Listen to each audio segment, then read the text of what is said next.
I really think the most important thing in the 2024 season for the Cardinals is going to be how many starts they get. And you're probably thinking, oh, there he goes again with the quality starts. No, no, I'm not.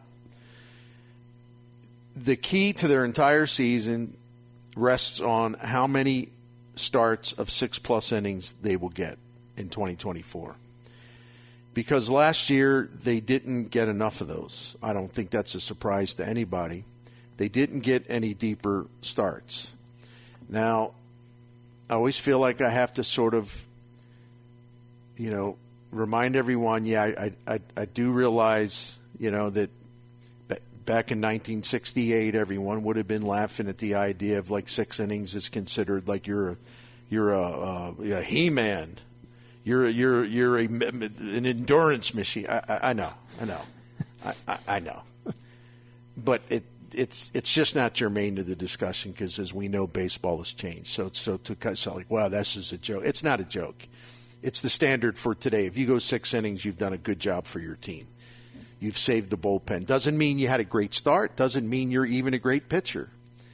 But if you can fill 6 innings, your team wins a lot more often than I think people realize. So last season the Cardinals had a starting pitcher go 6 innings or more in 60 games. And you know what their winning percentage was? It didn't matter how many runs a pitcher gave up, just the fact that he went 6+ innings, right? This horrendous team. When in those 60 games where they got at least 6 innings from a starting pitcher, they had a .583 winning percentage.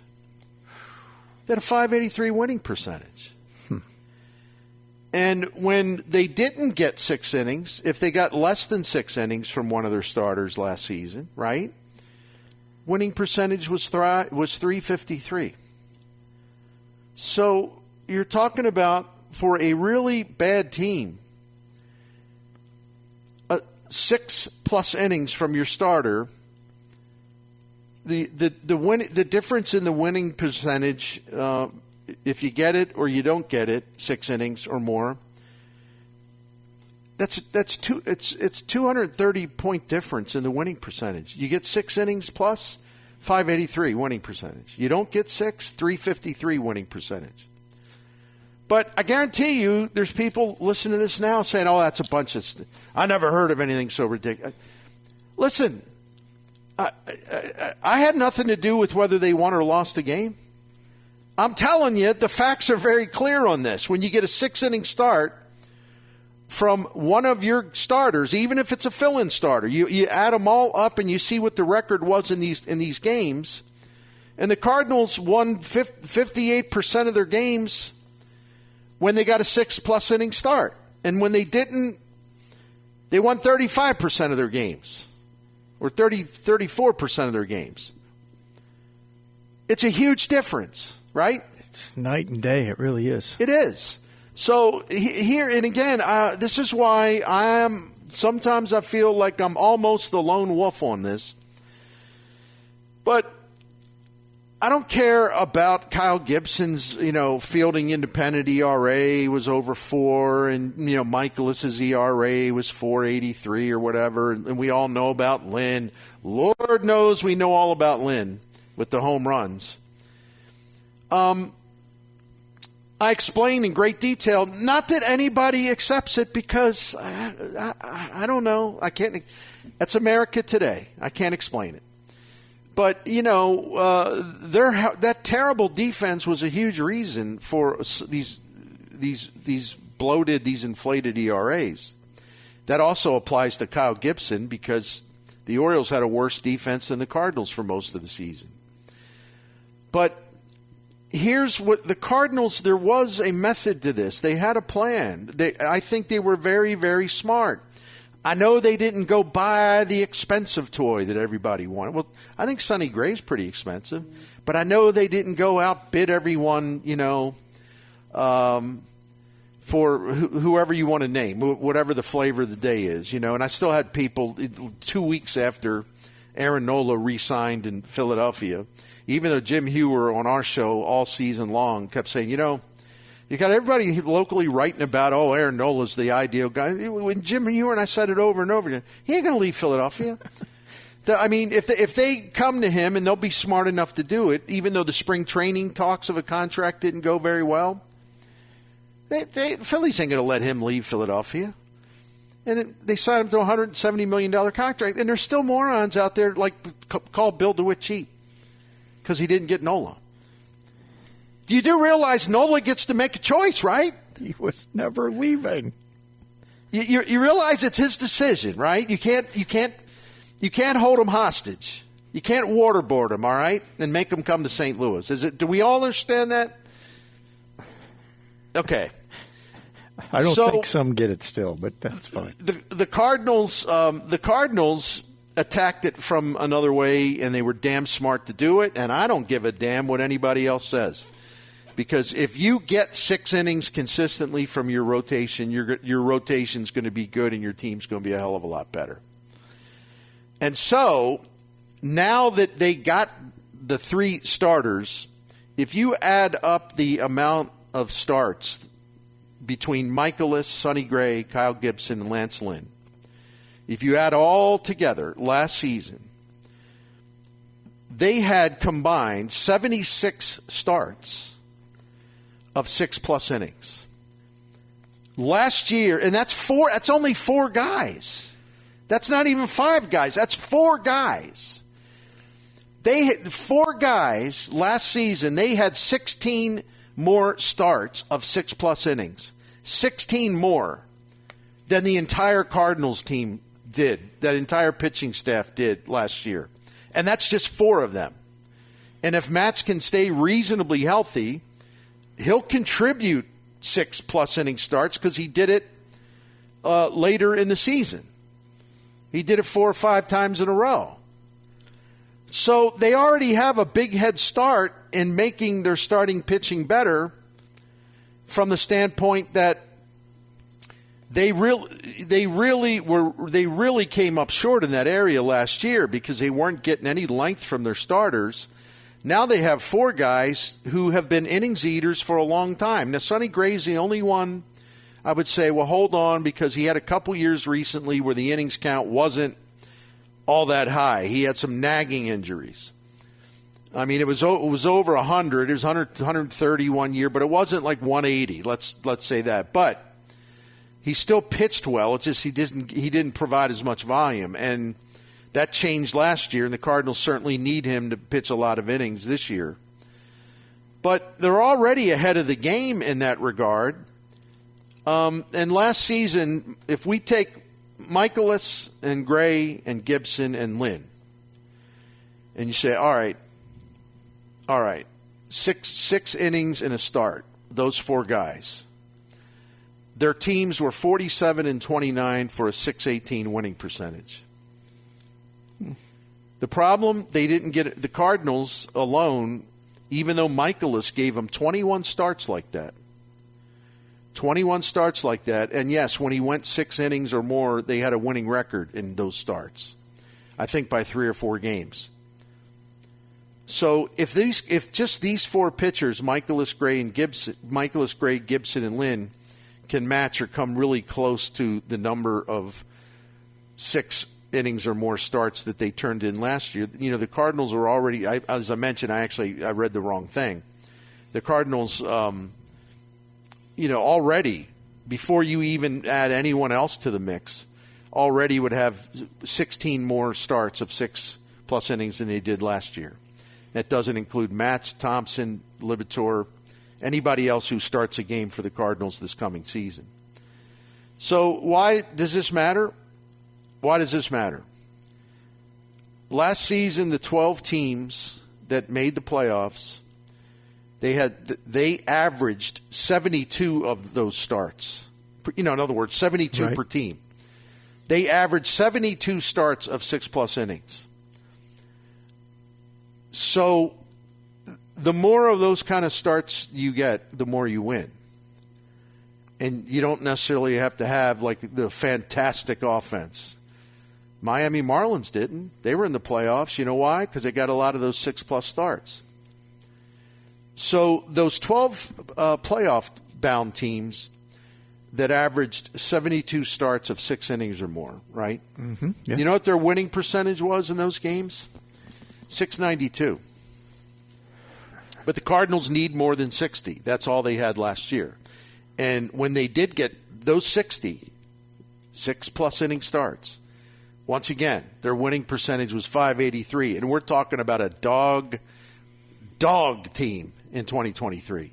Yet they still won 58% of the time when they got a 6+ inning start. To me, it's the number one key to the whole season. And that also includes each of those individuals staying healthy enough to provide a good supply of 6 inning starts or longer. And that includes Matz. I like the fact the Cardinals are trying something different with him in spring training. Derek Gould wrote about it today. It's a really good story. They're backing him off. He peaks too soon. He has a tendency because he's so excited and raring to go. He throws too hard. He's too intense in spring training where they just realize, hey, this might have something to do with him getting hurt. He's just like going a little too hard, a little too fast early on, and we want him to just sort of go at a much more calibrated pace, easier pace in spring training. So maybe that means Matz can get to 25 starts this year. I don't know. I'm not predicting anything. I'm just explaining it. But listen, there ain't going to be one person out there that's going to do a thing talking about it. Well, the whole key to this is 6. They got to get enough. They got to get more starts. They got to get about 12, 15 more starts of 6+ innings. And they'll be in great shape. There's no one that's going to build a column or a talk show segment on that, right? No one will do it, but the numbers justify it. Because it's not easy, lazy, stupid, hot take stuff. You know, you actually have to do some homework to understand the correlation, right? Yes, but I think that amongst all the stuff you just gave us, the 12 playoff teams averaged 72 of those starts. And this group, would have had 7, could have 76. I mean, that tells you right there. I hate that when you look at it that way, Bernie. It's like, well, a division will be won if you do that. If last season means anything, just 4 of these guys had 76 of those starts last season.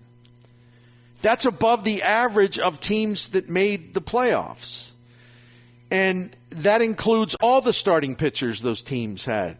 What we're talking about is Miklasz, Gibson, Lynn, and Gray, just the 4 of them last year for their respective teams combined for 76 starts where they went at least 6 innings. Just the 4 of them did that. So, and is anybody going to actually try to tell me that that's some kind of junk stat? When there is a humongous difference between winning and losing based on whether you get 6 innings from your guy or not. The facts are very, very obvious. They're very, very clear. They're indisputable. So people can push back and whine all they want. These are the facts. The unmistakable, indisputable facts, okay? The correlation between winning and losing, depending on whether you get 6 innings from your starter. And Jim, would you listen? Mm-hmm. Oh, I know we're not allowed to say anything positive. I get it. I don't think it's an FCC violation, but I would like their chances of getting over 70 deeper starts this year. I'm going to be conservative. I'm going to say, I like their chances of getting to 70, 72. I actually think they got a hell of a shot to get more than that. Because all these guys are charged up to do it. That's the number one thing. Like, this is a priority. And this is sort of like they're preaching the gospel about this. You brought in all these innings guys. And they did it for a reason, because they obviously know this data. They know this correlation between your team's success based on whether you can get at least 6 innings out of your guy. And they rebuilt their rotation accordingly. And no one ever said it was the most flamboyant way to do it, or the most expensive way to do it, or the most charismatic way to do it. It's no one organized a parade. No one's screaming about, we're going to win 115 games. No, because they wanted DeWitt to throw money around more than actually come up with a plan to address their biggest need, which is durability and getting a lot of deeper starts. And the other thing about that is, who were they? If you look back on this now that we know what we know about Boris and Montgomery and Snell, and the fact that the Dodgers would have paid Ohtani and Yamamoto both, if they had to go to like a $3 billion contract for each one, they would have done it. Bill DeWitt was never in that game, and nor should any sane person think that he actually would go anywhere near that game, because no one else did. And besides, those two guys wanted to pitch for the Dodgers. But we know what we know now, and of course you'll never hear any. Listen, I'm a loudmouth when I say this. I am a Mr. Loudmouth. So, but you never hear any of the other loudmouths talk about that. You never, so they're supposed to wait and wait and wait and wait and wait for Scott Boras to decide what to do, that he's going to get this windfall, he's going to get this bonanza for Montgomery and Snell. So I don't care about no Sonny Gray. I don't care about these other mediocre guys. You need to get one of those guys.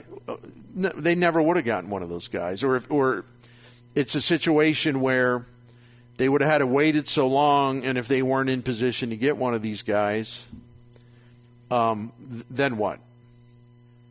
So what's your rotation then? Well, maybe Michael Lorenzen's out there or something. I don't know. No, I'll pass on that one. No, I'm just saying. I get you, though.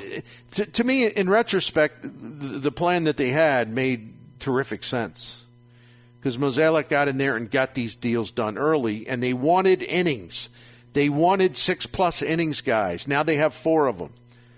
And the more of those kind of starts you get, the facts show indisputably your winning percentage is large when that happens.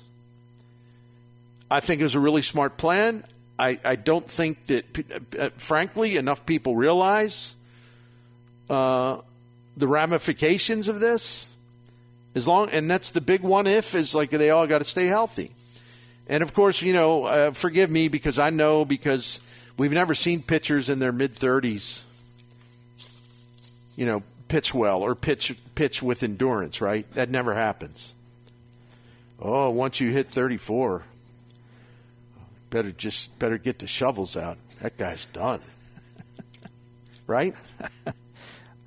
I mean, as you're giving me these numbers, I tell you what I did as you're giving them. I look at the division and I go, Chicago could maybe get 70 of these. They will. They had 75 last year, believe it or not. Yeah. And I'm not sure about Cincinnati because they only had 49 last year. See, there's my point. And I know Milwaukee won't because of what they lost. They had 73 last year, but you're right. And so it's like, wow, that when you look at it from this perspective, boy, things kind of look a little differently when you evaluate this division. For me, I like Cincinnati, but I know their weakest spot is pitching. And what you just said there even makes me think a little less of their pitching. I know there's potential there, but can they get that many more? I don't know. And Brian Murphy, and I got nothing against him, of MLB.com. He was talking about what's the biggest concern for each contender. Yes, not playoff contender, And he at the top of the list, and he had it on a scale of 1 to 10. 10 being the highest. He had the Cardinals at the top of the list. and the level of concern was 9 out of 10. So in other words, he's blasting the sirens and the alarms because they have older guys in their rotation, you know. Mm-hmm. And on one hand, in the abstract, I totally get it, because even I agree with, well, these guys have to be healthy so they can give them these 6-inning starts, correct, or longer. But see, this is why I'm not one of the cool kids, because I see something like that, and one of the first things I say was, well, did you take a look at last year and see how many pitchers there were, 34 to 38, how many starts they made, how many 6-inning plus starts they made? You know, before we assume just because, you know, some guys 34, 5, 6, 7, whatever, that, you know, they're barely being held together by like chicken wire or something, you know. Mm-hmm. Can we actually look into what the numbers tell us? Pitchers are in better shape than they ever have been before. And there's also a correlation. There's been studies on this. Once you reach a certain age and you've either blown out your Tommy John, or you're just going to continue to pitch pretty well, you're going to be durable, and you don't have to worry about it too much. And all these guys sort of cross that threshold. Doesn't mean they're going to stay healthy, but I'm just saying the odds are on their side. In fact, Scott Boras handed out something one off season that I thought was fascinating for this very thing we're talking about. People look at the older pitchers and think, oh, this guy's going to break down. And actually, more of the opposite is true. And think about the pitchers that are popping the ACLs. How many of these guys are like mid-30s? Right? They're all the young guns. So, because I'm not one of the cool kids, last season, and this is for all you Chicken Littles, I love you, but I'm just teasing. All the Chicken Littles out there worrying about the ages of these starting pitchers, right? I did the homework for you. Last season, pitchers aged 34 through 38. They combined for 465 starts. And they lasted at least 5 innings in 75% of their starts. And these old, broken-down war horses, they covered at least 6 innings in 45% of their starts. So why are we all, having like night sweats? We're having night fevers, assuming that every one of these guys is going to break down. There's a lot there to suggest that it's not going to happen because, again, the old dudes last year made 465 starts. 75% of them went at least 5 innings, and 45% of them went 6+ innings. Does that sound like a bunch of frail guys who are falling apart? That's where the big money comes in, man. These pitchers don't get paid when they're young horses.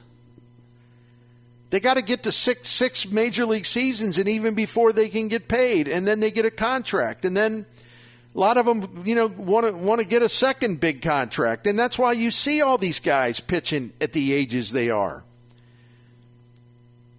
and they last. And now eventually, they're going to have problems like Max Scherzer. It's a back problem. It's not an arm problem. At some point you're going to get to a spot where things don't work as well as they did. You're going to have maybe more nagging injuries you got to pitch through, and maybe it takes away some of your effectiveness. But these guys have all been really healthy. I mean, Sonny Gray's stuff has been minor. It's added up here and there, but it's been minor. Lance Lynn already had his Tommy John surgery. Kyle Gibson's pitched more innings than anybody in baseball since the start of 2014. And Lance Lynn has always been a big-time innings guy. So why are we afraid that like they go and throw a pitch and then their arm's going to fall off or something? God, people just work themselves into an unstable state of mind, like just being paranoid about. There's something like an age when all the trends are that you got more pitchers than ever in this age bracket because that's where the money is. And that's how they can continue to keep earning that money. So they're better prepared to pitch later in their career than they ever have been. Does that make sense? It does to me. I do have a text here. It says, Bernie, I love your numbers, but my concern is these guys will turn into pumpkins like Wainwright did last year. Wainwright was 40 what was he, 42? 41? Yeah, he's 40-something, yes. It's a little different, isn't it? I mean, all due respect. Hold on. Let me get to this. He was 41 last year. He was 41. So we're talking about guys 34 to 37 right now. This is who we're talking about. You look at Wainwright. In 2022, he was 40 years old. He threw 192 innings. His ERA was fine, 3.7. In 2021, he was 39 years old. He threw 206 innings. He had a 3.05 ERA. 2020 was the COVID year. He was 38. He pitched very, very well. In 2019, he's 37. In other words, the Wainwright that's relevant to this point you're trying to make, that was the 2019 Wainwright because he was 37 years old that year. That's the age group that these guys are in. They're not 41. They're not 42. And when he was 37, in 2019, he threw 172 innings. ERA was a tad over 4. 31 starts. That's the comp. It's not the 2023 comp. That guy was 41 and he was done, right? Oh, yes, he was. But none of these guys are 41, right? They are. No, that's the. I think the relevant Wainwright years are 2019 through 2022. He's in that same age group that all these four guys are in right now. So with all due respect, you shouldn't worry about that specifically because of Wainwright in 2023. He was much further along down the road in his pitching viability than these guys, right? Yes, he was. Plus, he was more concerned, it felt like, sometimes than actually pitching, what was going on around him. Yeah. That thing was a whole other element to it. So anyway, I wanted to throw that out there because if they can just get a lot of innings, these guys can continue to do what they've done. A lot of innings, right? Mm-hmm. Good things are going to happen. And even old Lance Lynn last year, and all the home runs, and trust me, I know all about it because I've done the work on that too. So here's Lance Lynn who's done. He can't pitch anymore. He gives up 10 home runs a game or whatever it is. Last season, Lance Lynn for the White Sox and the Dodgers, last season, 17 times he went 6 innings or longer in a start. And you know what his team's record was when he did? 12-5. So if he gives the Cardinals 17 starts like this, maybe 20. So what is that? And the fact that he had 17 of these things last year, even with the home run troubles and all that, he still did it 17 times. He still went deeper in the game 17 times, over half his starts. And his teams were 12-5 when he did. How could that not make anybody feel at least a little better about what he can do for the Cardinals in 2024. Seriously. Because he did it for the other teams. Yeah. Even when it was bombs away, right? And we know he's got to cut down on the home. You don't think he knows that? You don't think Dusty Blake and Marmol and the analytics people don't know that? And I already explained it. Last year was an outlier. I did a bunch of the stuff on this show this week about it. Last year was an outlier. He never gave up home runs at that level. It was like totally berserk. At Busch Stadium, in his career starts there, he's allowed he's allowed like 0.6 home runs per 9 innings at Busch Stadium. In his career, except for 2017 when he was coming off Tommy John, he never gave up more than an average of 1 home run per 9 innings. And last year, everything went haywire. It's because he was predictable. I explained it. The things that were his problems can be fixed. Because there's nothing wrong with his strikeout stuff, his swing and miss stuff. If that stuff was gone, then he wouldn't have it. It would be hopeless. He's a power pitcher, but the power's still there. Again, factually verified. I'm not saying it. It's not a theory. Factually verified. The other text says, yes. Bernie, I'm looking forward to seeing this play itself out. At least if it does? He says, at least I don't have to watch False Hope and Flaherty and Hudson again this year. Oh, my goodness. Exactly. Right? It's an interesting way of looking at it. You're right. I mean, and a lot of this, again, is addition by subtraction. You know, Wainwright, the 41 and 42-year-old, because he was 42 late last season. The 41, 42-year-old Wainwright, he was done. God bless him. But there was nothing there. Flaherty, whatever. Flaherty's Flaherty. Can't rely on him. You know, Dakota Hudson, please.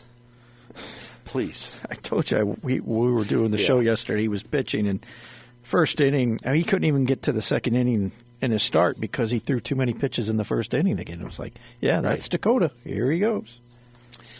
So anyway, I know I went on long and went lengthy with this, but I mean, I sometimes I think I'm in the wrong business because I don't know. This probably would qualify as exciting radio.